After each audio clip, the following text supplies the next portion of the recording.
So, ladies and gentlemen, this beautiful gent there is the creator and maker and amazing master of disaster. He made Unto the End, and we got to present it to you together today. If you have any questions, feel free to ask him. And I will just say I will give you the mic and let yourself introduce to the audience. My name's Stephen Danton. I made Unto the End with my wife, Sarah. We worked on it for about 4 years. It shipped in December. And it's super cool to be chatting about it with people like Corm. I think that's probably the best part of making a game is getting to watch people play it, chatting with gamers about their experiences. And, that's what really motivates Sarah and I. So super happy to be here and really looking forward to answering questions and chatting about the design and kind of the process of being an indie dev. That's amazing. So you made it together with your wife. Yes, Sarah. Sarah and I. What part did you take off, and what part did she make of the game?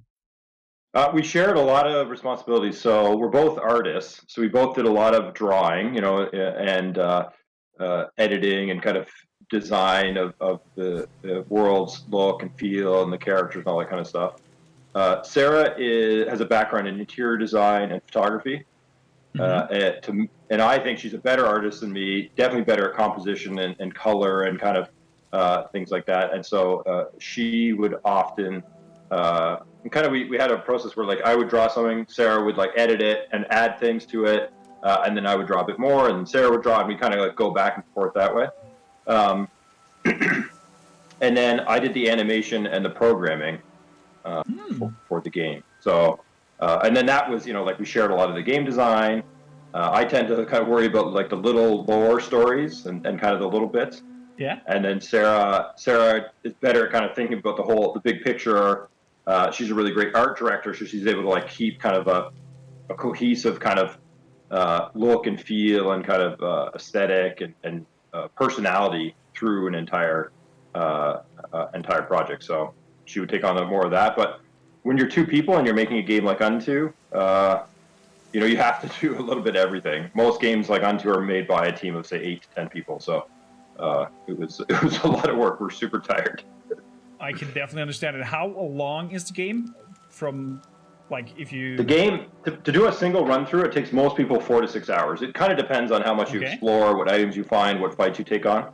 But the game has 3 endings, and you can play it by fighting everything, or you can go through the entire thing passively, not fighting anything.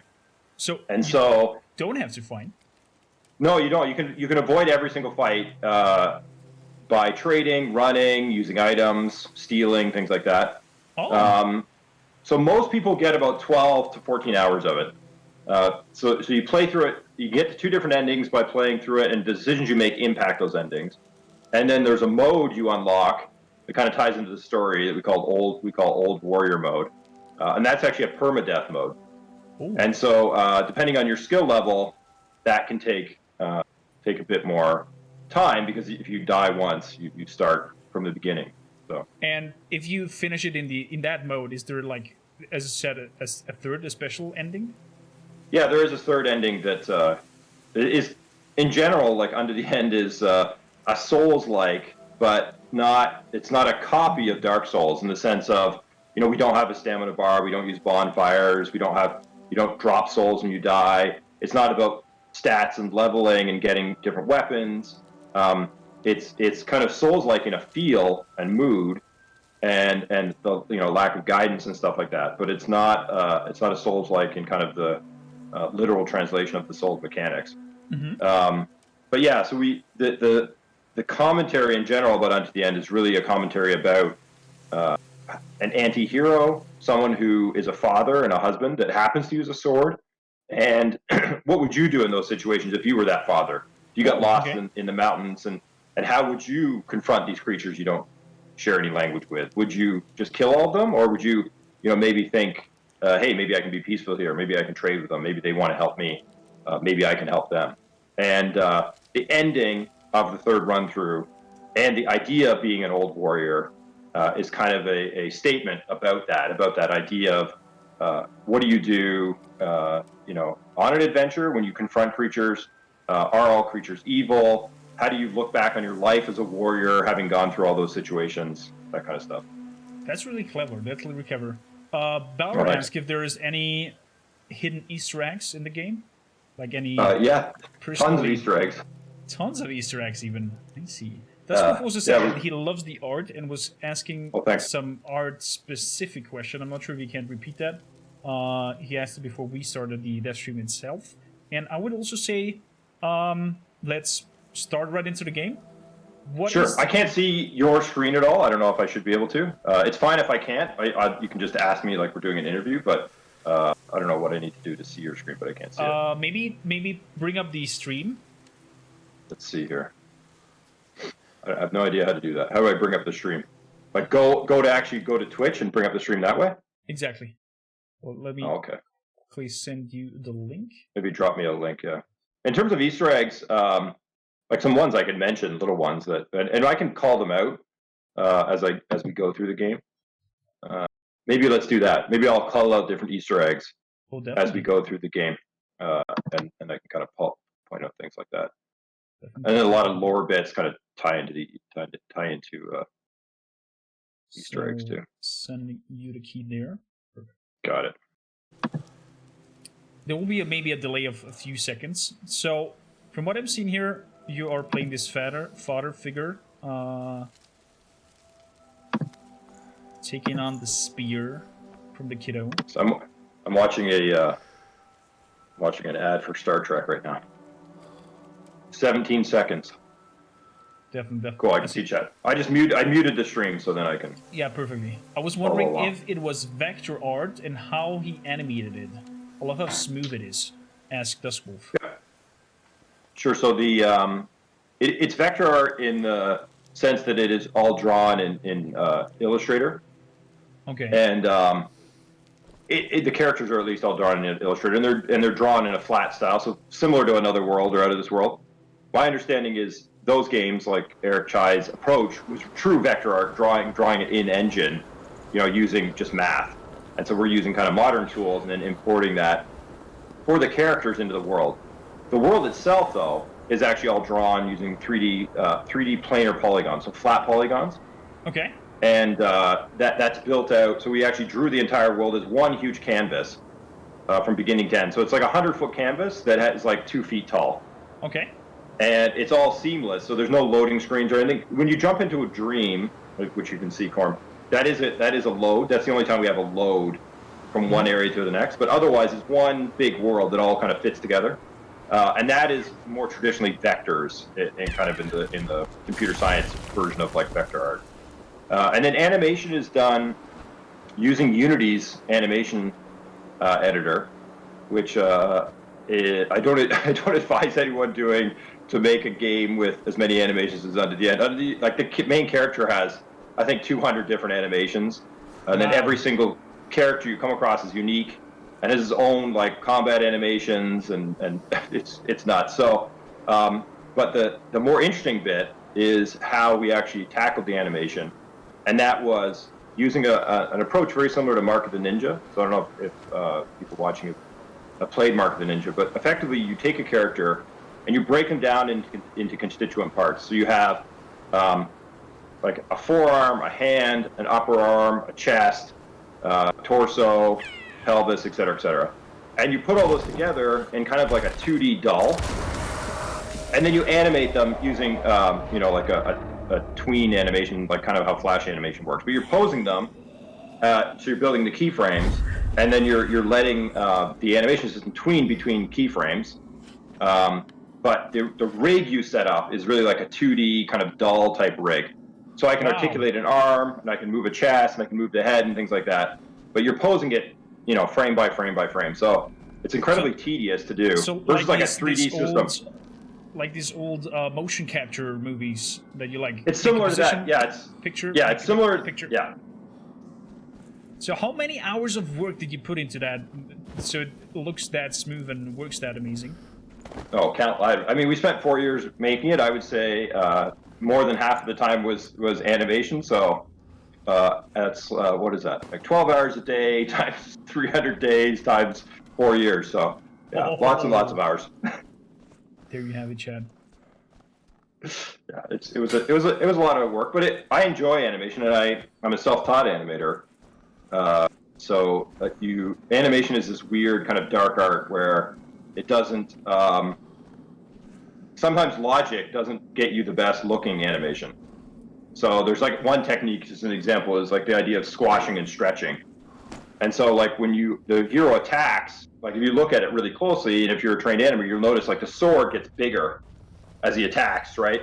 And his arms like stretch out, and then they like get sucked back. Or when he jumps up, like his legs get stretched, and you have to do that in animation, or your character will feel too rigid and too stiff.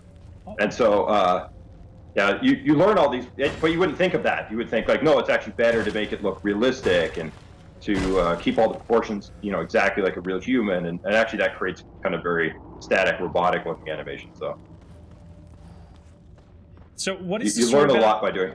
About the main character here? I've seen that he's getting like the spear and a little bit of a. I'm not sure what was that, like a tissue or what did he get there from the woman? So if you look in your inventory, your supplies, you open to your supplies, you'll see that the wife gives him a lock of hair. And that's actually the first Easter egg. So the lock of hair is from a movie called Willow. When Willow goes out on his big adventure, his wife gives him a lock of her hair. Yeah. And so Sarah and I tied that together. And then it's a little bit of a reference to Sarah herself. Sarah has dark hair and is often kind of wild. And we have a lot of rosemary bushes around where we live in California. And so that was all kind of like tied together. And then you'll come up to Corm, there's a training that you come up to. And in that training is your house.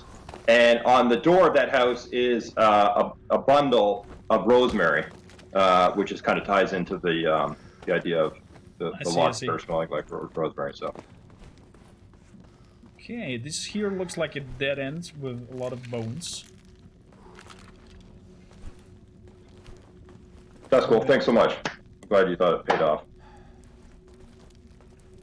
Did the game have rolling of character invisible frames in the Get No Damn? Yeah. So yeah, it's interesting. When you roll, you have iframes, kind of like Dark Souls. But initially, on December, when we launched in December, you only had iframes when you rolled around an opponent, an attack, not when you rolled away. Because Sarah and I thought, well, if you're turning your back on an enemy and they hit you in the back with an axe or something, then you're going to take damage. And so we also wanted to make the game much more of a blocking, parrying, countering, and riposting rather than rolling. Dark Souls is a very roll-heavy game, and Unto is a very block and positioning-heavy game. But in the recent update, we made it so you have iframes when you roll away or when you roll around. It's hard to reposition a 800-pound gorilla like Dark Souls in players' minds, so we just decided to go with it. Are there fatalities for enemies? There aren't, like in the Mortal Kombat sense, there is one enemy that you can decap. At some point, we had this idea where you'd be able to decapitate or otherwise brutally kill every enemy. But as I said earlier, every enemy is unique. So that would have meant, 40 different, 50 different death animations. And for a two-person team, it was just way too much. So we do have the ability to overkill. So once you kill an enemy, if you stay still, if you move, then their collision gets turned off. But if you stand still and attack, you can kind of knock them off their feet and kind of an overkill. So it's like a semi-fatality. Ow! That was nasty. So when your character bleeds, do you have like to heal yourself, stop the bleeding? Is that very realistic approach going on? Yeah, you have 3 levels of health. You have normal. Right now you're wounded but not bleeding. And then when you fall to a knee and are covered in blood and your breathing changes, then you're bleeding. And that's when you really want to heal. When you're bleeding to death, you eventually will die from your wounds. You'll just bleed out. And you don't get any checkpoints. So checkpoints are very much like Inside, if anyone's played that, or Hyper Light Drifter. So very regular, almost before every single fight. Definitely any of the required fights.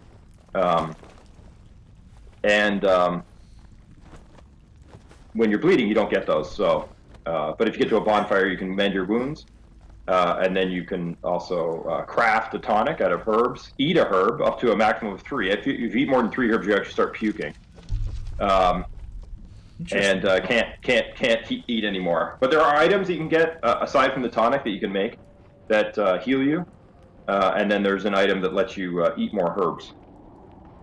Sorry, I have to blow my nose here. It's weird seeing myself in like 5-second delay. I feel like I'm living in the future. Totally understandable. Totally understandable. Chris asked if you can change the equipment, and he said it before. I don't think that equipment gathering or changing and getting like different weapons and whatnot is the main idea here. It's more of a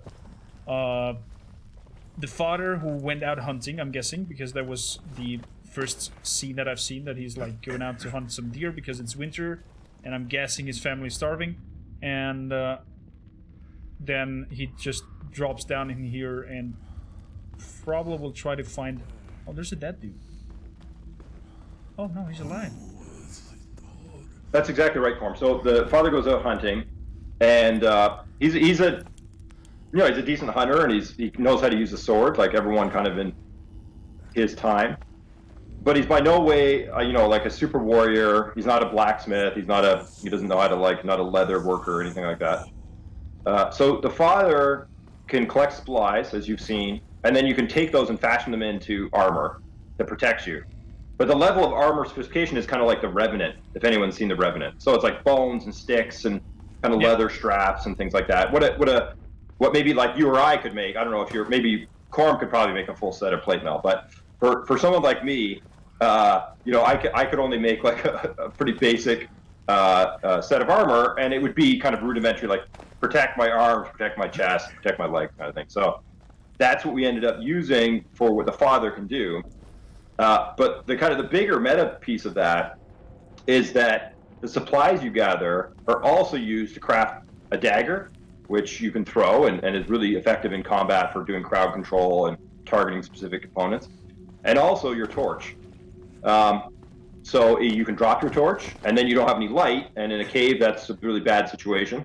So you need to use those supplies that you would otherwise use for armor to make a torch, or to replace a dagger if you say throw it off a cliff. And then there's a third layer, which is actually trading those items with other creatures. And so you can use trade to earn different items or to kind of make peace with creatures. And so that entire economy around supplies is all kind of like based on survival, combat, getting home.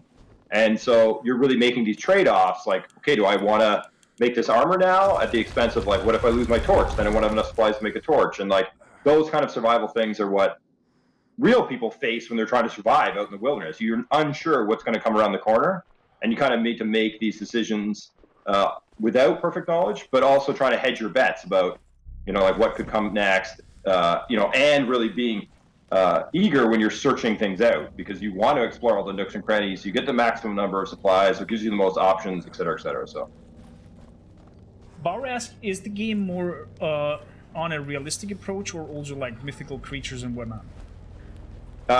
Very mythical. So we try to create like a heavy, weighty, kind of realistic sense of the vulnerability of the main character, the father.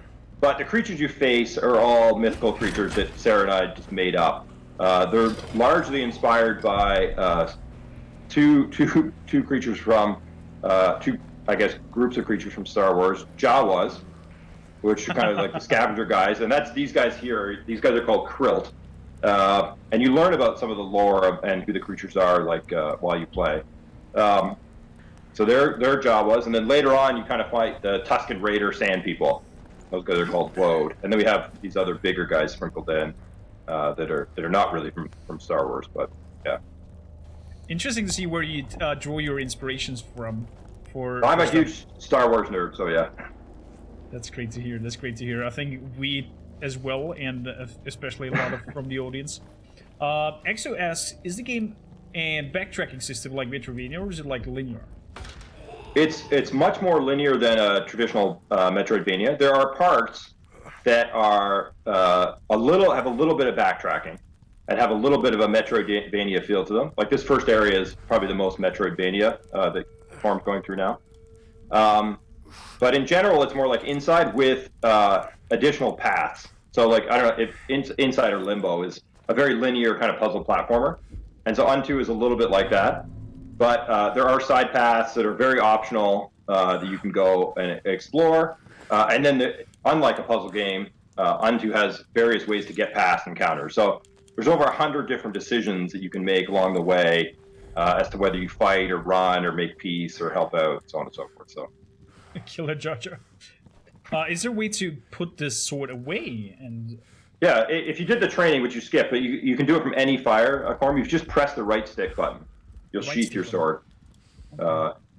Yeah. And so, for instance, this guy, you can just walk right by him. He just doesn't know who you are. Pick your torch up, though. But you can walk by him, and he's never seen a human before. So to him, he's just like, okay, is this guy here to kill me, or is he here to steal these bones I've been collecting? Now, if you actually try and loot those bones, he'll attack you. But because you just ran by, he's like, okay, I'm just going to leave this guy, and he's down the ledge, and he can't get back, so I'll leave him. But you can also choose to attack him there if you want, or you can attack him and then run away. And so there's like 3 or 4 different ways past that particular encounter. And every encounter is the same in that regard. There's multiple ways past the encounter, and in that sense, you're really role-playing your way from the beginning to the end. oh, holy shit! I like the idea of who came up with the encounter ideas and what you can do, like the storytelling and the splitting up the arc. I think I mean it's definitely just something Sarah and I kind of came up with organically. I've always felt that games are at their best when the player is controlling and has influence over how a story unfolds, and is ultimately experiencing a story rather than being told a story. So to me, that's the great thing about games, because they're interactive mediums rather than consumptive mediums like a book or a movie. Games are best when the player is kind of in charge, if you will. And so that is, that was always kind of the inspiration behind Unto the End. And then this idea of like, hey, you're a father, not a chosen warrior, not a hero knight or anything like that. So doesn't it make sense for a father to have the capability to be more passive and be more empathetic and understanding of creatures? And so those kind of 2 ideas really came together to kind of form the story. Yeah. That's really, really clever. So here's this pop-up telling you that if you just stand there, you'll eventually bleed to death. And if you bleed to death, then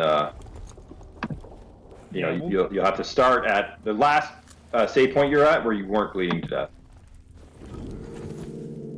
Oh, there we go. Fireplace, but I doesn't look like that I can. I've apparently offered all my herbs to... Yeah, so you can heal your wounds here. Oh, wounds mended. And then it's worth doing the sparring practice. So you played the demo, Corm. It's very similar to that, but we've added the ability, you can actually win the sparring. So in the demo you played, it was just kind of like that's how you got intro. But you'll probably remember this scene from the demo. Yeah. So if anyone, a longtime fan of Unto the End, they'll remember the 2017 trailer that had a wolf in it. And the wolf is actually in the background there, kind of that white, it's hard to see, but by the house, by the flowers, there's like a little white thing wagging its tail. So that's actually the wolf in the background. And then on the door in the back, on the door of the house, you can see there's like a little thing hanging. That's the rosemary. And then on that stone is a score tally of dad versus mom. Kind of like, Mom definitely beats our ass. Mom's winning. And if you actually win or lose a training, that your daughter marks the stone. So if you open your supplies right now, Corm, this is something a lot of people don't find. You'll see lock of hair, figurines, which are an homage to Gladiator, and then iron ring, which says, hey, you're married, and then the small stone there that says, oh, it's your daughter. And so a lot of people think that's your son, but in those times, we felt that your daughter would probably dress in a very utilitarian way rather than in a very feminine way, and she's on the frontier, and so she's got shorter hair and kind of more boyish clothing and stuff. So it's like hello, it's like hi. Another Easter egg is actually you can play the game in Scots Gaelic. So although there's no real dialogue in the game, you can change it so that the in-game language for the UI and all the tips is in Scots Gaelic, which was the language we imagined the father speaking if he actually did speak. Oh, that's interesting. So let's see if our lady kicks our ass. Okay, now it tells you all the blocking. Good. Now low.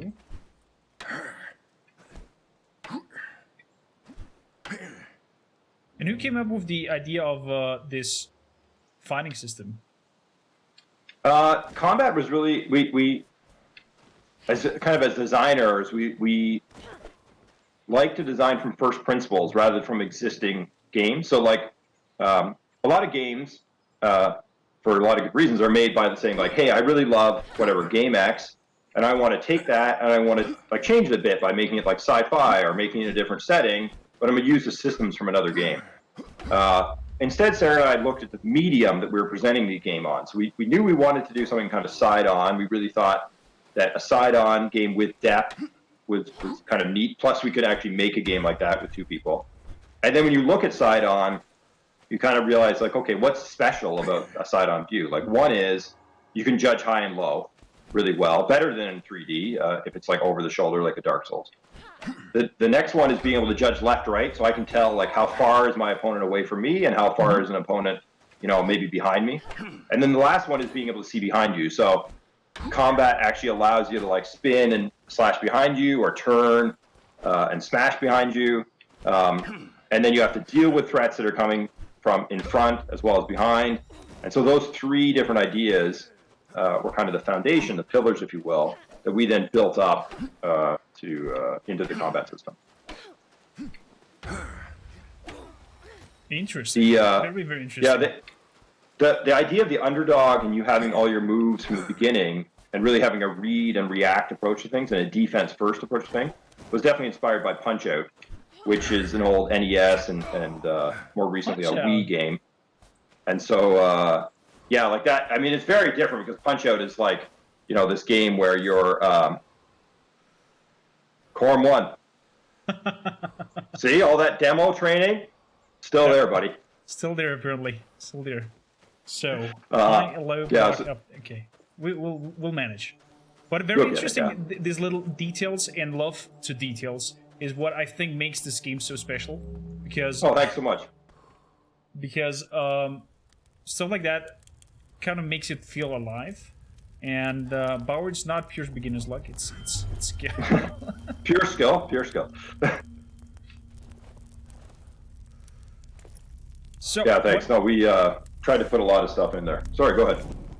What I wanted to ask you is, how did you come to the idea of making Unto the End, and this story specifically with the father role, going out for hunting in this kind of prehistorical era, I would even dare to say. Not prehistorical, maybe too hard to say because we have like iron, but kind of like Viking era loosely. I mean, we spent a lot of time kind of before the idea of Unto the End came to be traveling in Iceland and northern Scotland. And for anyone who's traveled in those places, it's pretty easy to kind of imagine like, whoa, what would it have been like to live here kind of before modern times? And, how would you, Sarah and I, when we were often hiking, we like make up stories about like, what would we have hidden here? And could we imagine a castle there? And so that was kind of like the inspiration, for the setting and the theme. I'm Scottish, like my family came over from Scotland when they were young, and then they lived in Canada, and then I was born in Canada. So I'm a first generation Canadian. So the Scottish kind of like heritage kind of is pretty strong, is always kind of in the background with me. So that was something like that kind of just naturally fell together. And then the father, I don't know, I guess I don't have a great reason, like we did some analysis and stuff. It just felt like the right thing to do. There's a lot of games where if you press user interact on that lift, you'll use it. Okay. There's a lot of games where you're like the chosen warrior and you're trying to save the day. And they're cool, like I love all those games.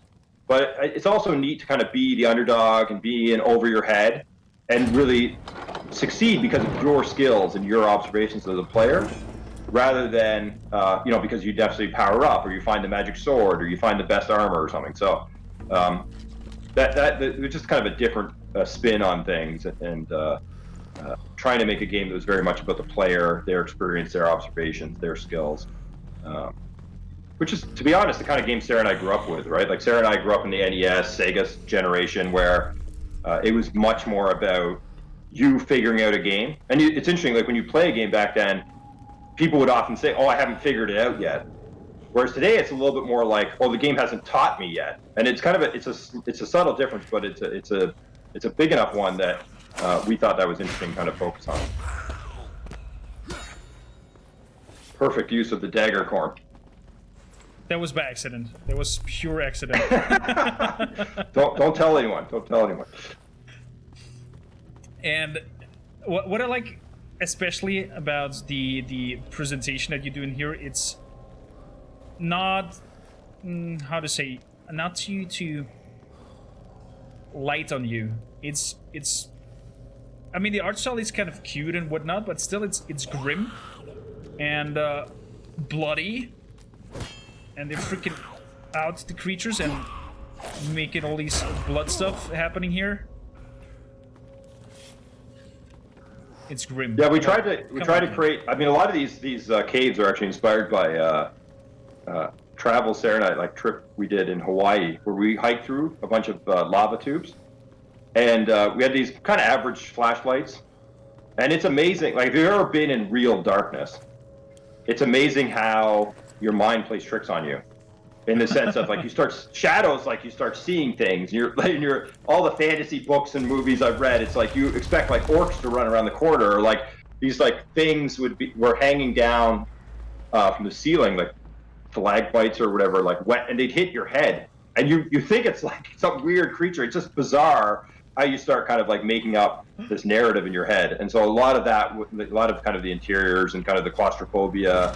And kind of the darkness was inspired by that. That ultimately we want the player to feel what the character is going through, which again is like a very uniquely game thing, right? Yeah, exactly. And I think all this experience that you luckily had, while experiencing the personal part, I think that's what made it somehow easier to present it in a real feeling way. I mean, from an audience perspective right now, it's not... Oh, my bad. It's not that special, maybe, but when you're here, sitting with your controller, hearing the stuff, the vibration hitting in, as that little rock, for example, dropping down.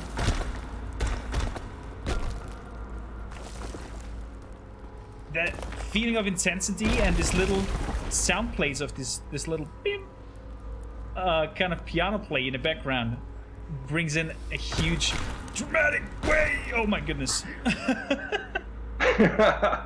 Thanks a lot. I really appreciate that. A big congratulations and thanks have to go to our sound designer, Francesco Meglio, who spent an insane amount of time tweaking and tuning and designing and kind of figuring out, how to make the soundscape immersive and kind of atmospheric without getting in the way. That was always our goal. Like the father and the player's journey is the star, but the sound experience has to kind of enhance that. Mm-hmm. And then our music, our composer, Johnny Niddle, who actually took a piano, left it outside for a year, tore it down, and while like snipping chords and recording notes, built kind of the instrumentation, the instruments, if you will, for Unto the End. So a lot of the pieces of music you sound are actually pieces of music you hear are actually composed from instruments that were captured by tearing down an old piano. And those two kind of things together create, I think, help with the atmosphere a lot. And it was a lot of fun working with those guys and kind of getting them to just seeing, we really believe in like working with super creative people and then letting them do their best work, enhancing kind of our ideas. And they both definitely did that. So that was a lot of fun. Oh! Trap!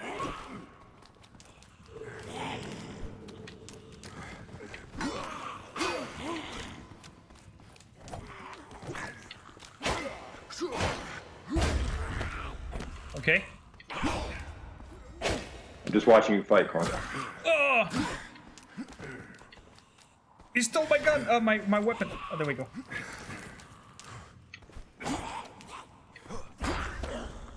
I like this posture thing, what's going on. That you have the stamina whenever somebody's blocked perfectly. He goes into this kneeling position and gives you time to strike him properly without panicking and going crazy. Basically, like your dagger's over to the left. I think you threw it, and if you press LB, you'll kind of flash. The dagger will flash. You can see it left side there. Every character has like we considered it focus or confidence, and so like Dark Souls called it poise. And it's fairly similar, but if you block an opponent, their poise goes down. And then if you block them enough times, they go off balance. And then when they're off balance, they always take a high or low guard. And then you can riposte high or low. The same is true for the Father. So if the Father gets blocked 3 times, then the Father goes off balance. And opponents will actually riposte to you. And so, so if you attack too wildly, if you're just like kind of hacking and slashing, you go off balance more often because you're kind of churning through your poise. And then you'll be off balance, and then opponents will attack you. Now, every time you get a hit, or an enemy gets a hit, their confidence goes back up to full. So if you like, say an opponent has three poise, and you block them twice, but then the third one they hit you, it gets reset, so they're now fully confident again. And then you'd have to block them 3 times. And so that was kind of how we tried to blend, like, it's not stamina, but it's kind of like your skills and your belief you can win the fight is kind of what ties into whether you get knocked off balance or not. Very interesting. There's an example as we just saw the example of the improvement of armors with these little bit of bones and whatnot attached to your arm parts to get a little bit of more protection. Now, I don't know why, like for me and my brother's named Greg, and he's actually in games as well. He's a concept artist on Gears of War. But for whatever reason, when we were kids, like bracers were the coolest piece of armor. And I don't have a rational reason for this, but we thought they were like really cool.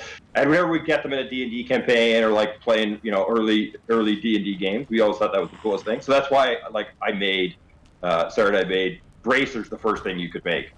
But the way they're made out of bones is kind of ties into that idea of like you're not a blacksmith or a super crafter or anything, and you're making this trade-off of like, do I want to use bones for this or do I want to use it for something else? As you take damage, Corm, your bracers will get worn out. And before they're broken, they have a different visual style. They'll look worn out, and then they'll actually break off. But if you go to a fire, you can repair them. Okay, so you for don't much have to less. rebuild them. No, you don't have to rebuild them, but if they break off, you will have to rebuild them. So you kind of have this like ability to save them with a kind of a lower investment of supplies, or if you happen to do poorly in a fight, you'd have to rebuild them. And the way armor works is every time you get hit, it deflects 1 point of damage, saving effectively like the bone bracers give the Father double health. So by default, you have 3 health. But if you have the bracers, you actually have 6 health. Oh. And then you have another armor upgrade you can get that gives you 8 health. And then there's 2 different pieces of armor you can find that don't ever break. They give you around 12 health. Those ones that don't break give you a percentage chance to deflect damage every time you're hit. Whereas the armor guarantees to give you damage deflection, but it will eventually break. That's so clever. That's so clever. Is there a way to highlight or see whether you are able to pick something up that's lying on the ground or not? We used to have that, actually. We used to have like little sparkles and stuff. And I don't know, it kind of started to feel like a to-do list, like go here, go there. And so instead, we try to put all of the supplies, place where you can grab the supplies near like bones or sticks or whatever. And there's a little bit of that, like, hey, I wonder if there's something here in that spot. So that was kind of the decision we made, to not clutter the kind of world with this kind of meta information. But I know a lot of games do that, and you know, I understand people want that kind of stuff for sure. No, it's definitely good. It's definitely good. I like it that way as well as it is now. Okay, I can't go back up there. No! So we have a lot of one-way paths, and we did that for two reasons. One, we kind of designed the game to be replayed. So we expect, like, oh, I played through and then I played again and I try out the different... Like, you've missed quite a few optional paths already, which is good, actually, if anyone's going to play the game, because then they can see stuff that isn't on the stream. But, you know, it's also part of it that when you're on an adventure, you have to make these choices. Like, I'm going to take this path, even if you're on a simple hike. Like, on your Twitter, you have a hike where you're going up a really cool, like, hillside and stuff. Exactly. And, like, along that hike, you have to make choices. Like, do I go left? Do I go up this path? Do I go down? Do I have enough energy to get up this hill or whatever? And, you know, you can't just automatically backtrack. And so we wanted to kind of capture that feeling throughout the journey Unto the End, and wanted you to have to kind of live with the consequences of those decisions like you would if you were the father trying to get home. So, again, trying to give the player the feeling that the father maybe is going through as they're journeying. And that's especially special for me, that the game is not like forcing you to go this specific road and do exactly that specific thing. And holy shit, that looks like a Yeti from Luke Skywalker who's just eating Han Solo there. Heavily inspired by the Hoth monster in Empire Strikes Back, yes. Yeah. And I'm guessing this is a must fight. No, there's actually quite a few different ways around this guy. You can definitely fight him, but you don't have to. There's an item you can get that you missed that makes this fight quite a bit easier to either fight or to avoid. And then there's an item you need in this room here to open a door that is down below, and you can steal that item from this room. I don't know if you remember the little creature that ran off, and then you heard the roar. So that creature had that stone around his neck, and then he's actually sitting. You just walk by him there. The Yeti troll was actually eating him, so he didn't have a good day. But you were able to get a key, so that's good, I guess. You just got me. So that little poor fellow that's gonna be munched down there is the... He's no more, yeah. He's now dinner. You can see his head is right there underneath. Like, if you drop down, that little white thing is his head. And then over to the right, the troll is actually eating him. And then his other, like, kinsmen are hanging from the ceiling there. Those guys are krill, hanging from the ceiling as well, so...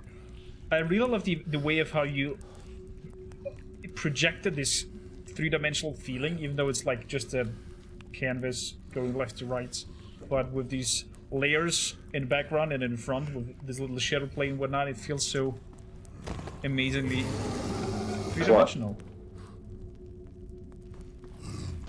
Come on, little fella. Fast Viking DK says, so someone's having lunch and you just want to kill it. That's why the troll's so angry. He's out there eating lunch, and then this Scotsman drops in with a sword, and he's not very happy about it. Just gonna leave you.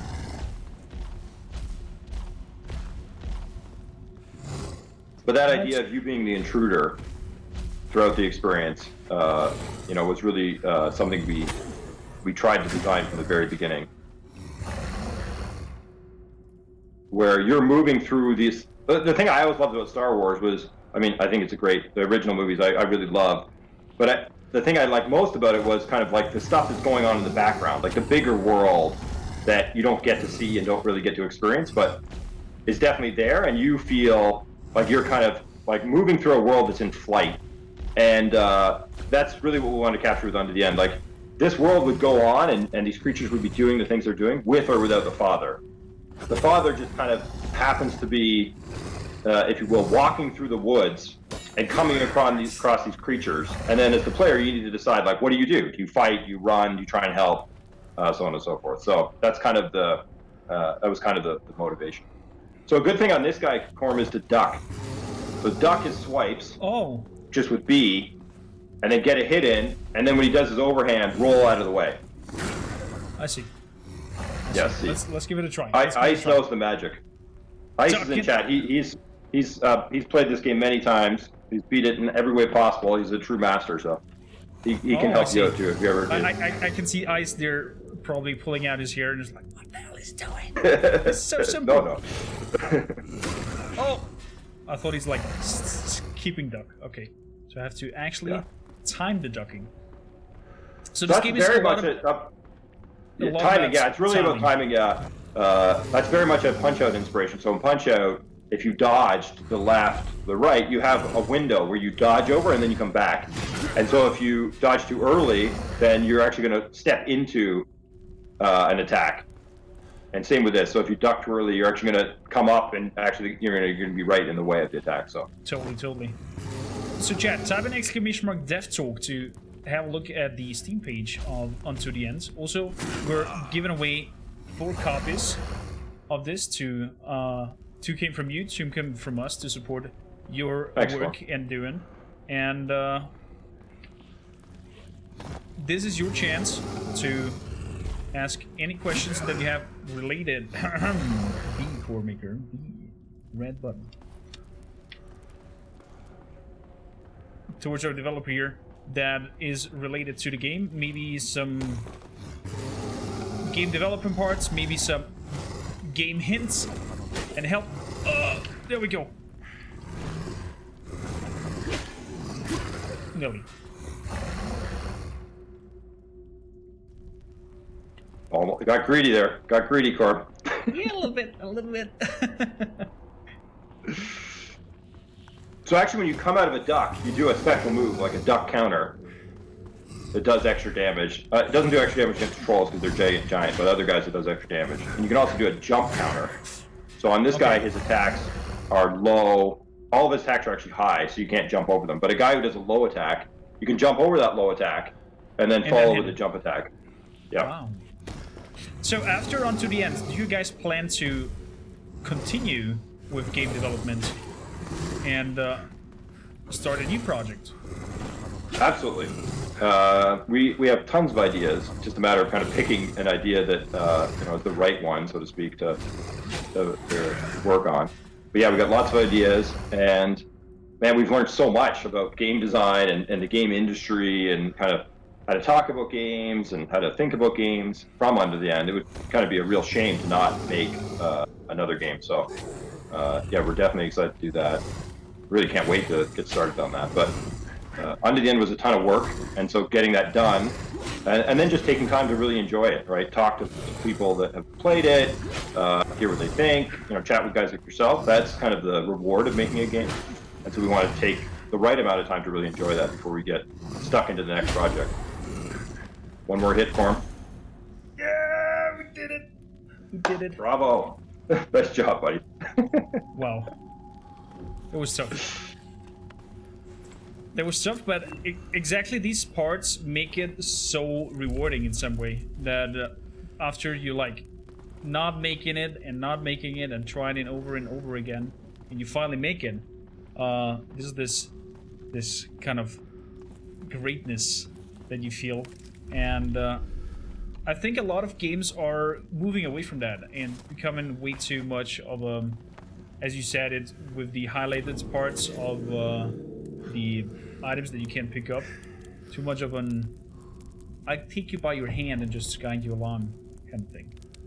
So maybe I would say at this point that do you have anything else that you want to tell the audience, or about the idea of the game, about future plans? Maybe, I don't know, will there be DLCs coming for Unto the End? Do you think of expanding this whole universe that you've created already, or will you just like jump on the next ship and do something completely new? We'll have to see. We got a ton of ideas and a lot of things we think could be really interesting in the world of Unto the End. But I think, when you work on something as hard as Sarah and I worked on Unto the End, I think it's important to take a step back away from it, kind of give yourself a bit of time to breathe, and then decide what you want to work on next. Otherwise, you're going to really risk burning out. And so, not sure yet on that. There's a lot of new ideas we want to do, and then a lot of ideas that we could do with Unto the End. So we'll really just have to see. I know that's not a great answer, but that's kind of the truth. And for any Totally other fun with indie devs out there, that is like definitely something I would recommend. Is don't rush, don't burn yourself out, because it can definitely happen. In terms of your point, Cormer, about like games holding your hand or guiding you or whatever, it's definitely influenced by Sarah and I in the games we grew up with and kind of our era of games. But also I think that is really what makes games special. This ability for you as a player to feel the experience of the character, regardless of what that experience is, and do it in a safe way. Like if I actually had to go on this quest as me, Steven, then I could die or I could break a leg or whatever, and that is not so fun. But being able to experience it in kind of a arm's length kind of way, I think is really fun, and I think is a really exciting way to tell stories. And so that's definitely something we think games should do more of. And it'll swing back, right? Like definitely though, games are trying to be easier and very approachable for a large group of people because they have huge budgets and they need to make as much money as possible. But there's also a lot of people that like games that let players explore at their own time and challenge themselves, in new ways. And so I think we'll see it swing back that way again. And it's kind of already happened. Like you had a period of time in the early 2000s where games were getting easier and easier. Then Dark Souls. Oh, our death just went away. What happened? What happened?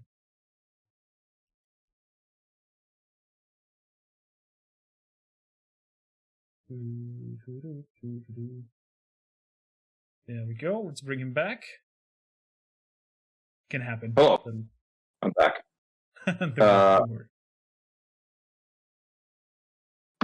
Yeah. I was just talking about Dark Souls came along and kind of changed everything around. And now Dark Souls is kind of this thing where it's the if you make a hard game, everyone says it's a Dark Souls game, which is not true at all, but that's what people say. Yeah, and then so you right, yeah, you get an increase of quote unquote easier games, and then it'll swing back again. It's just kind of the nature of things. So we'll see. We definitely didn't set out to make a hard game. We wanted a game that was challenging, but the very fact I think we're the only hard combat game that actually has a combat speed setting, so you can change the combat speed to be 75% or 50%, which gives you quite a bit of time to read and react. And then you can pass every encounter without fighting, which is, I think, also a first for hard combat games. And so in that way, we definitely wanted it to be driven by your preferences as a player, rather than just making a kind of hard as nails games like a Volgar or something like that, or even I would argue like a Dark Souls or a Sekiro, which are definitely very hard games. So, and ICE wants 125 combat speed to make it even harder, which he and I were actually talking about. It is actually pretty doable. So that's something that we might add in the future. Who knows? That would be amazing. That would be amazing. So I would say at this point we will wrap it up. And I say highly thank you for joining us, for sitting there and giving us an explanation of the basic idea of it, how you made it, and Sure. Where the inspiration comes from. I can definitely not unsee it now that all these Star Wars references right now. Since ever you said it, it's just in my head. As soon as I saw that huge Yeti, I was thinking straight of Luke Skywalker now, and it's always great to see it like the brain behind the picture. And I highly thank you for doing that with me. I will keep on playing it for another hour. If you want to hang out and chat, and if chat with us, you're definitely welcome for that. And as we said, we're gonna give 4 copies away to 4 beautiful faces to enjoy your amazing art here. Before you go, Chad said, if we have the chance to get a movie of Unto the End, and it doesn't have to have that amount of dialogue as it has right now in the game. So only this like art style animation going on, and people seem to enjoy what you've created here. Thanks so much. Really appreciate that. Could definitely see a movie happening here. Doesn't even well, it's voice acting. Just We're ready. once. Like if I don't know who would direct it. Christopher Nolan. I want Christopher Nolan to direct it, and Gendy Tartakovsky to do the art, and then we're in. Okay, I will take that statement and email them, and who knows, maybe Okay. they'll come back. Yeah, you never know. Yeah. There we Actually, go. I'm totally cool hanging out for another hour. I'm just gonna go take a restroom break, and then I'll be back. Sure. Does that sound good? Sounds perfect. Okay, cool. I'll be back. Oh my god, Chad, we just went into... Oh, they're angry. Eat that.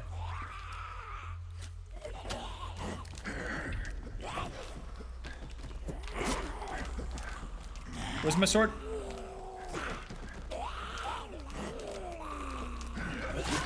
Oh!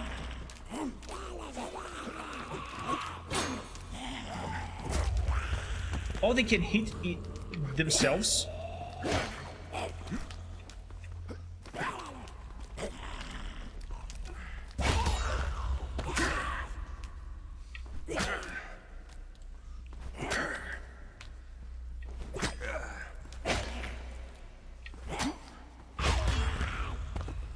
Phew.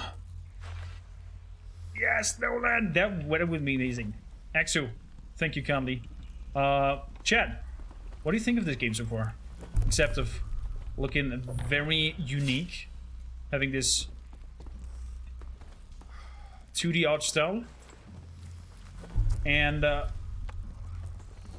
missed somebody who came in earlier and said hello. Greetings to you. I'm sorry, during DevTalk I'm not always very responsive to chat, except of when you have direct questions towards this whole thing, but we'll keep him along board for the rest of our time, and just have a good time playing the game and see where we can go from here. And probably we'll nerd out a little bit about Star Wars and Journey to Hawaii and whatnot. Song of Ryan is 2D2 and Goods 2. Hjelkar. Oh yeah, I can't wait for that as well.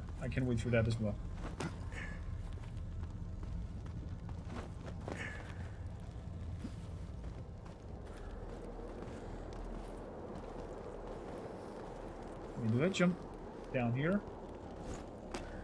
No. Do I strike that? I do strike that. Clever Corm.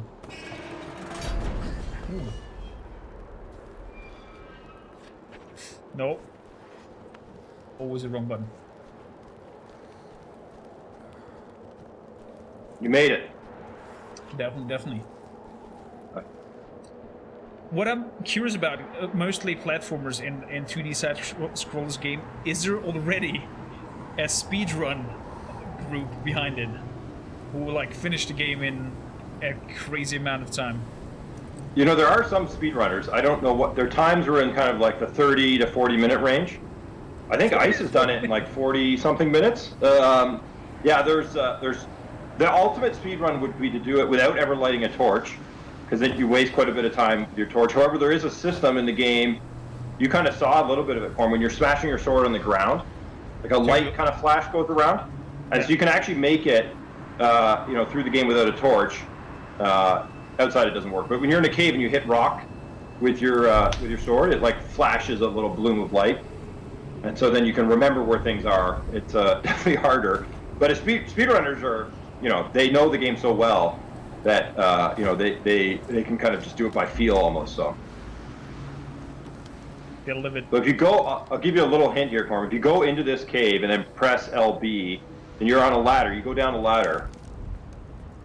Oh. And then in here is like a little hidden cave, and there's a piece of armor in here you can get that doesn't break. So that's my one spoiler for the stream. That doesn't break, you say? That's an enduring piece. Here's some grunkling in here. Actually, when you're in the dark and you don't have your torch lit, so you're surrounded in darkness, you're not near a fire.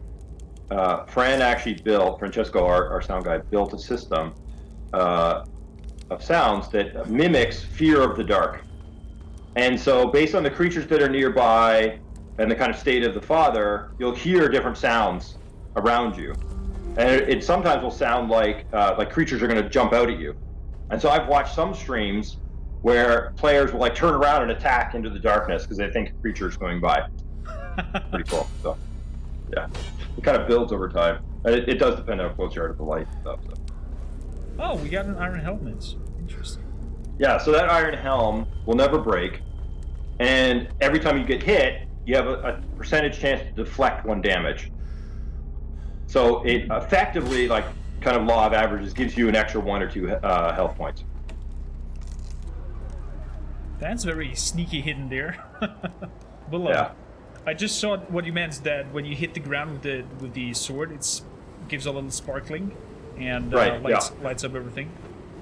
Yeah. So if you're in pitch black, that's enough light to actually navigate around.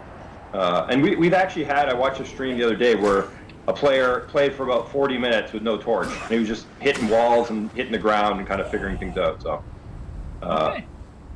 it's I don't know, those kind of moments, might feel hard at some level, but they also create these kind of like really interesting gameplay experiences that you often don't get in other games. So they were some of the kind of proudest bits that we thought through when designing Unto. So you just saw the enemy there like duck your dagger. So enemies, whenever they're so they have different skills. Like this guy's quite skillful.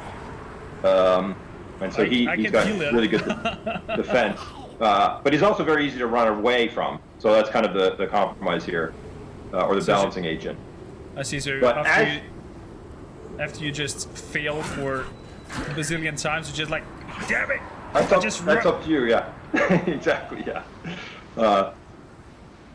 What is it? There's some quote about like having the courage to run away or something. It's like a real thing, right? In war and when you're fighting. So, but enemies actually learn during a fight your tactics. So, like early on, you can get counters and stuff like that, or shoulder bash them, or use it, throw a dagger at them. But as the fight goes on, they'll learn those and they'll react with better and better defense. And so they actually learn your. Yeah, every time you take an action, they record that action in kind of a memory bank, if you will. And enemies of different skill level have more space to remember things. But if they remember a move, there's always a little chance that things will hit, so it's not too formulaic. It feels more organic. But every time they see something, there's a higher chance they'll defend against that, either by blocking it or by dodging around it. That's actually. I give it 2 more tries, and then we'll just give it a run. You little shit! It's interesting in terms of like death counters for Unto the End. Like I just played Cyber Shadow, and at the end they show you how many times you died, and I died 322 times in that game. And most people die around 100 or so times in Unto the End.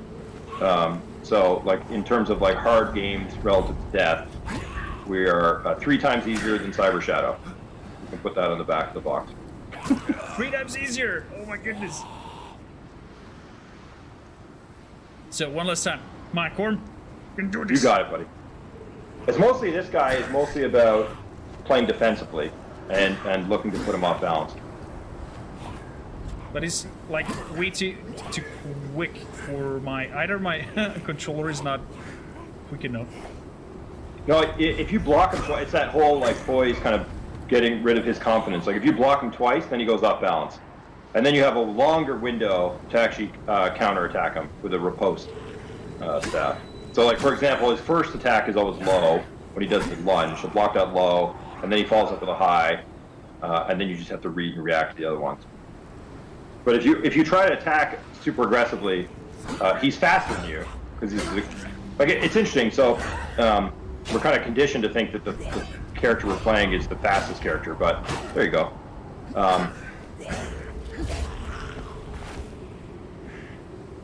And voila. If you look at there you go, perfect. So if you look at kind of the animal kingdom, like chimpanzees relative to a human of the same size, are around 2 to 4 times stronger than a human, right? So the Krilt are effectively like chimpanzees. So if you could train a chimpanzee to fight with a sword, like they would be such good warriors, it would be ridiculous, right? And so that's kind of like a mental model we applied when we were designing the creatures and the opponents you'd fight throughout Unto the End. That's very clever. That's very clever. I like the, and as Chad said, I would love to see the idea. I mean, of course, that if it pays off, of course, because working for free is something we might do and be able to do in our free time. But yep, he wants to offer something now. Okay. Let's see if he likes some leather.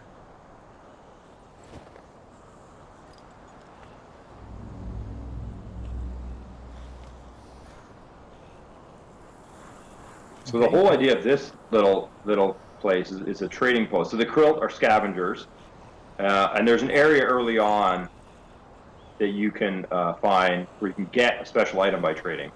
These guys are just an exchanging kind of trading post, where if you got bad drops, you know, like you got too many bones and not enough sticks, you can kind of exchange them for things. Or in your case, you exchange leather for herbs.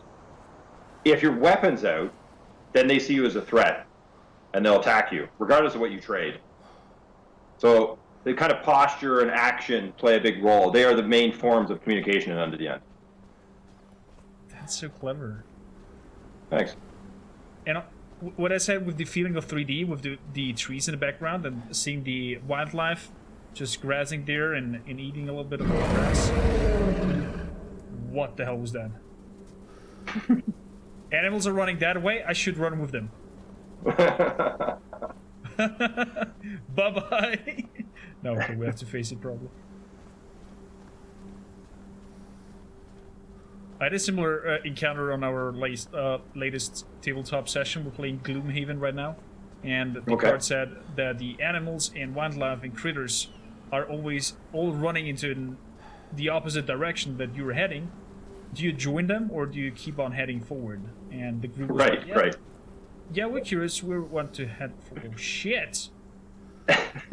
Does he have two heads? Yeah, he's really an Eaton or an Etten, however you say it. I don't know what the correct way to pronounce it is, but from D&D, like the two-headed giant, the Etten, Eaton. And what happened? We pressed on forward and ended up being in the middle of a bushfire, getting some damage before we started our next scenario. It was harsh. Right. Yeah, the animals often know. They often know what's going on.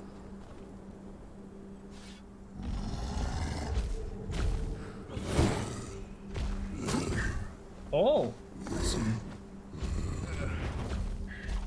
Oh, this is not good.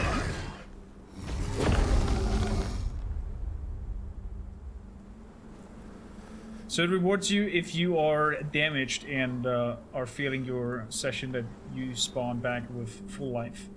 What I've seen. Not full life. You I don't know. I can't see in the stream because it's a little bit blurry, but it looks full life. I think you have full health. Yeah, I don't think you have any blood on you. Yeah, so no, it's just saving the state basically of your character based on when you got to that checkpoint. But if you are bleeding to death, meaning you have one or less health points, then you won't get that checkpoint. And there's two reasons for that. Really to encourage you and or force you to get better at combat. But two, not to put you in a situation where you only have half the health point. And then you have to fight some creature, which would be unfair and too difficult. So another option, and we did think about it, was to make the father have one health point only. Similar to like an Inside or a Limbo, where if you get hit once, you're dead. But then that felt like you didn't get enough time to learn from the different fights. Having some health helps you as a player like learn and kind of gives you a couple different passes. Miyamoto actually has a saying about health in general. He's like, you either have full health, some health, or no health. Like he's like every game really could have 3 health points, and that's why like modern Mario games actually just have 3 health points. Yeah, duck and jump, duck and jump. You can make that.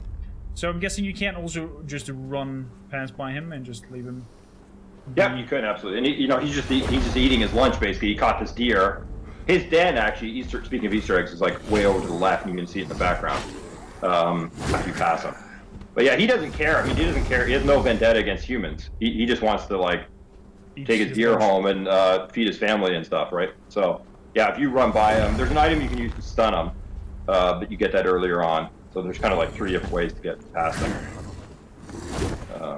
And there's no like special reward for killing. There is an achievement or a trophy, depending on what system you're playing on, for killing both trolls, for defeating them in combat.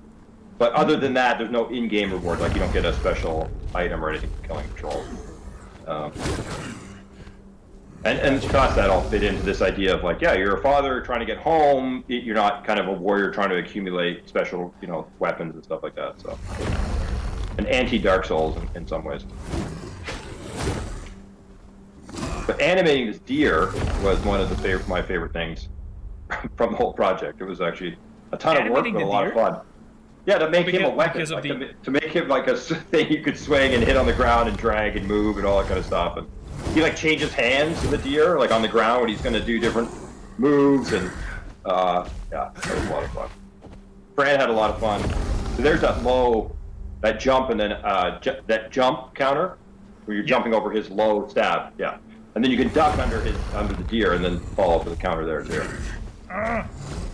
So a lot of the guys that are optional but harder, like this guy is very optional in the sense you just run by him. They're all optional in the sense that you can get by all guys, but this guy really is there to teach you ducking and then blocking as a sequence, which you need later on for some of the other fights if you wanted to beat them. Oh, wrong one. But I see when he does his swing, he kind of loses the deer for a second and then grabs it up, and then dashes you with it. Yeah. Because he has to, when he turns around, he has to switch hands somehow. So he like drops the deer and then grabs it and swings it around at you.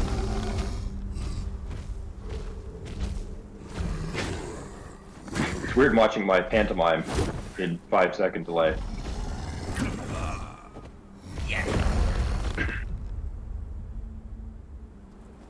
Yeah, it's a little bit hard. It's a little bit hard.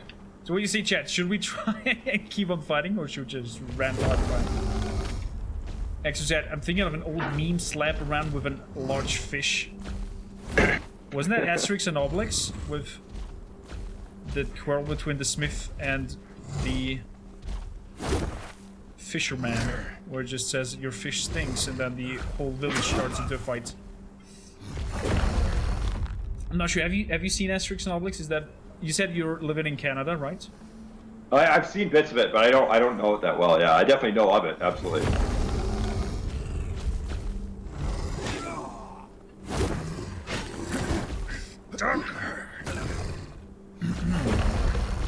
Give it 2 more tries, then we'll just pass to him. Very eager. I don't know if Ice is still in chat, but he can talk about the challenge level of this guy. He's definitely one of the harder fights. He probably is ripping his hair already out and he's like, I can't watch this. Corn.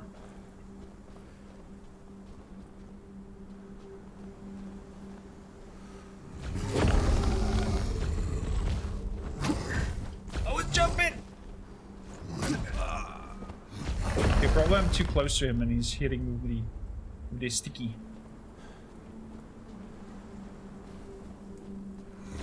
One last try. No, we're just... No! He tricked me there. He's debating me always with the deer swing, and then all of a sudden he comes with the other one.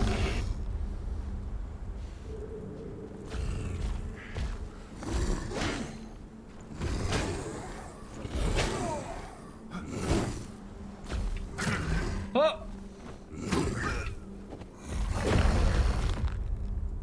Looked good for a second. Almost. Okay, we'll just eat his deer, have lunch, my dear friends. Yeah, leave him alone. Let him get back to his lunch. Just eat. If I head back now, is he gone? No, he's still there. If you want to play it. Oh, there's a letter here.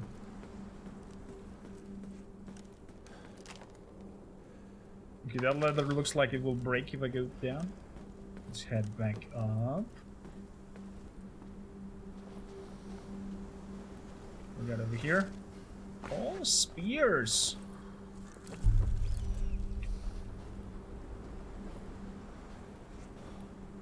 So I head back to the beautiful beast and use that spear. I just can't leave it. Yeah. Spears use don't do as much damage to big guys as they do to small guys, just because of their size. Hmm.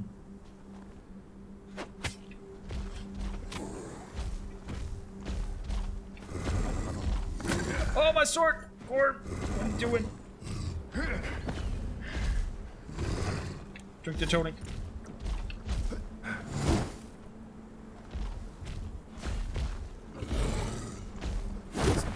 Let's bring him over so we can see at least something. No. Okay.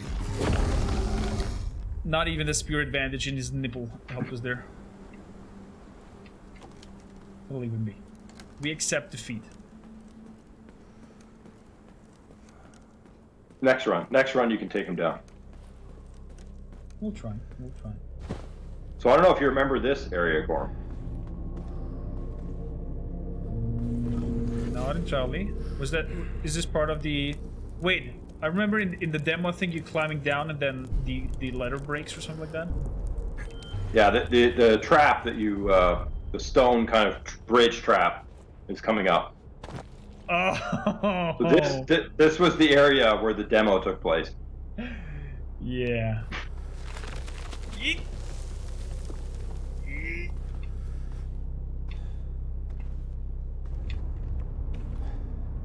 This is terrifying. Oh my goodness. Did I damage myself because I rolled into the wall? Yeah, a little bit. You do 1/4 of a point of damage. That's cool. So if you smack enough times into a wall, you can die, but it's pretty hard.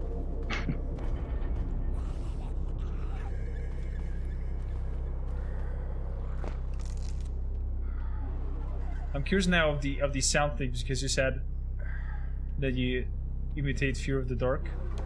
Yeah, I can't hear it at all right now, but yeah, it does start building and you start hearing creatures and stuff like that. I think I just fell somewhere and did that.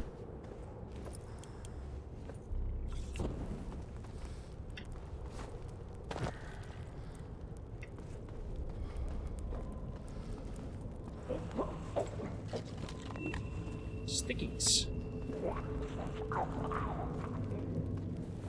And how did you... Was it a budget thing or was it a designer thing that you chose for not having at all talks, at least between father and the kid and the mother? Very much a design thing. The guy who wrote Half-Life, actually, the first Half-Life, Amazing, his name? Mark Laidlaw, maybe? I might be misremembering his name. But he has a really interesting article about breaking the perception of the player via dialogue in a game, or having the character actually say anything that the player might not say or do. And so for me, if we can get across the story and kind of the different feelings we want, which is actually, in my opinion, more important than kind of conversations, those feelings and those emotional kind of experiences, then that's what we wanted to do. So there was kind of never a moment where we felt like, oh, well, the game would be better because the father and daughter have a dialogue about the time they spent together or what it means to train or something like that. We always felt that would have taken away and possibly break the illusion of who you as a player see the father as and who you as a player who see the wife and daughter as. So that's kind of why we decided to go that route. And to be honest, some of my favorite games are like that as well, like Inside, Limbo, Another World, Out of This World.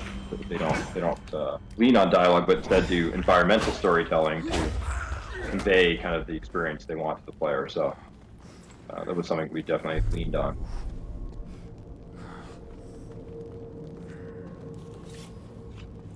Phew. I love how intense the fights are. And even this little checking, or when I used the spear previously, I saw that it somehow cracked, and he then checked on if the spear is still intact and looked at it and shook his head and then just let the Thanks, yeah. wood on the other side. Appreciate that. The looting animation is inspired actually by Last Mohicans. I don't know if you've seen that movie or remember it, but in the opening scene they kill a deer, and after they kill a deer they kind of say a little prayer for it and thank it for kind of the food it will yield to them. And Sarah and I thought that, you know, the father would do something similar. He's not a murderer. He's fighting for his life, and he respects his kind of fellow warrior, and so he kind of like kneels down and kind of puts his hand on the creature, then kind of looks for something. And to us, that kind of honorable thing is what a father probably would do in these times. So. And exactly as I said, these little details bring so much love and attention. And hello there. Okay, I was blocking those, but maybe his hit is too hard. I think you were getting on the ladder, unfortunately, so it was like a timing thing. If you're over the ladder and you're pushing down, he probably grabs on the ladder. So I'm probably change that in the code at some point. All good, all good.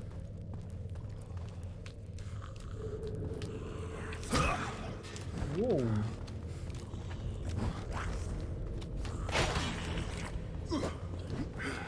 So this guy actually will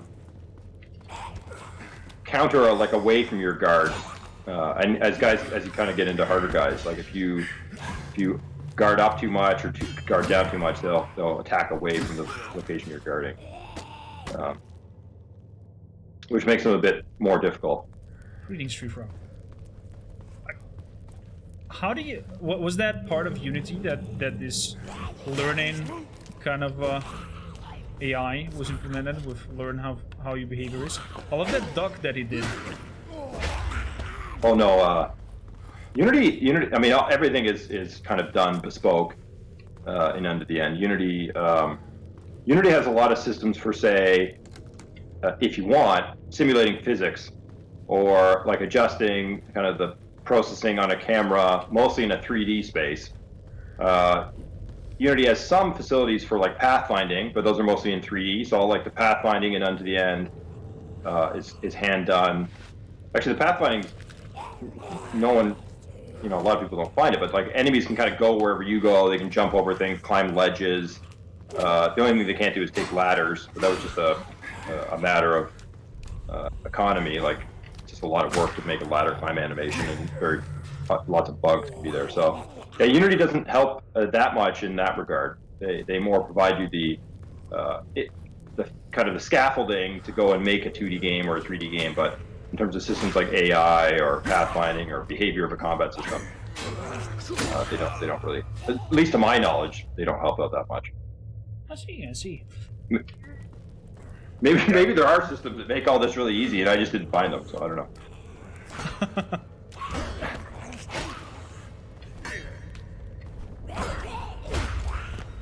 There we go. Oh, thanks so much. There we go. The monster design and the world is. I'm stunned about the world design the most, and how a platformer feels so three-dimensional, especially with this shadow play when you like get into the cave and then all of a sudden the new scene pops up, showing you the interior and a little bit of background with his little shelves there and a little pottery. It's so charming. It is so charming. And so much, guys. Your Shine Artist did an amazing work. I could just sit here and enjoy the atmospheric sound and not even play the game. Thanks. Actually, we have an OST as part of Steam, which has kind of expanded versions. There isn't really tracks in Unto the End because it's all kind of blended in with the sound design. But there were tracks written, and they're all part of the OST. So if anyone's interested in that, they can check that out.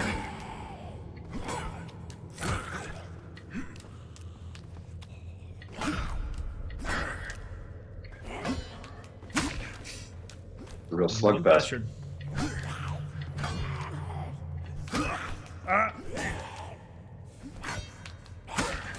He's so quick. That's that. And exactly this mechanics, what you did here, is in my opinion making this whole fighting feel so intense.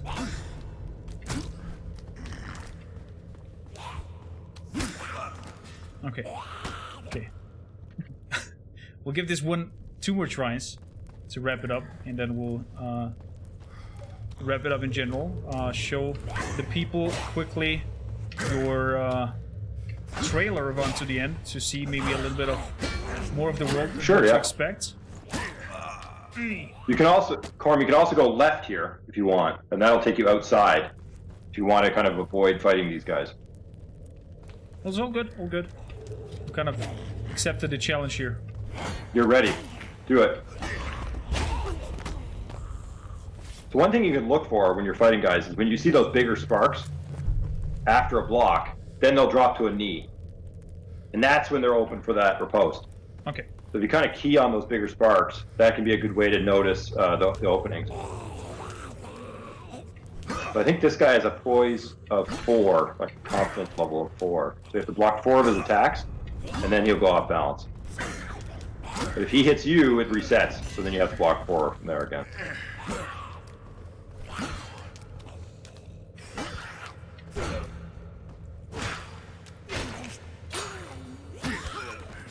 There you go. Okay. Yeah. Okay. So, I would say you get him. Okay, let's give it one last try. One last try. All right. If I manage this, we'll bring in even. Yeah. Okay, this doesn't count. One more. I'll heal myself, and if we manage this now to defeat those two, I'll make it even 5 keys of Unto the End. Then we're gonna give it. Oh, a lot on the line here. Nice. Yeah. There we go. One down.